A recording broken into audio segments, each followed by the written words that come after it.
Welcome to IBTV. Bowenpally police station పరిధిలో ఓంకారనాథుని నవరాత్రి వేడుకలు వైభవంగా జరుగుతున్నాయి. రాణా ప్రతాప్ యువసేన ఆధ్వర్యంలో 30వ వార్షికోత్సవం నిర్వహిస్తున్న ఈ ఉత్సవాల్లో ప్రతిరోజు పూజలు, హోమాలు, సాంప్రదాయ నృత్యాలు జరుగుతున్నాయి. కార్పొరేటర్ నృత్యాలు జరుగుతున్నాయి. కార్పొరేటర్ నరసింహ యాదవ్, జంపాన ప్రతాప్ తదితరులు పాల్గొని ప్రత్యేక పూజలు చేశారు. నిర్వాహకులు నిమజ్జనాన్ని ఘనంగా నిర్వహిస్తామని తెలిపారు. వినాయక చవితి ఘనంగా జరుపుకుంటాం. ఫస్ట్ ఇయర్ పోల్చుకుంటే ఇంత అంచెలంచెలుగా పెరుగుకుంటూ 30 సంవత్సరం దానికి దాటాము. ప్రతి ఏటా బోయిన్పల్లి ఒక ప్రత్యేకత చాటాలని మా టీం సభ్యుల యొక్క ఆకాంక్ష.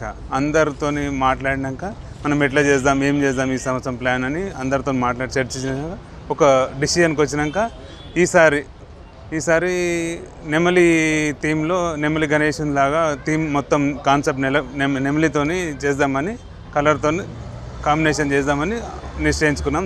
దాని తగ్గట్టు మేము అన్ని అరేంజ్మెంట్ చేసుకున్నాం. అయితే ఫస్ట్ రోజు వచ్చేసి ఫస్ట్ రోజు లలిత సహస్రనామం, తర్వాత ఎవ్రీ ఫస్ట్ ఫ్రైడే వచ్చినప్పుడు పసుపు కుంకుమ ఒక 2000 మంది ఆడపడుచులకు పసుపు కుంకుమ ఇవ్వబడుతుంది. తర్వాత భరతనాట్యం ఒకరోజు కూచిపూడి నాట్యం, తీసేటి రోజు అయితే ఘనంగా బాగా భారీ సోలాపూర్కి వెళ్ళి కళాకారులు వస్తారు, పూణేకి వెళ్ళి వస్తారు, మళ్ళా సిద్దిపేటకి వెళ్ళి వస్తారు, పూణేకి వెళ్ళి రంగోలి వేసేటోళ్ళు ముగ్గులు వస్తారు. చాలా ఘనంగా జరుగుతుంది.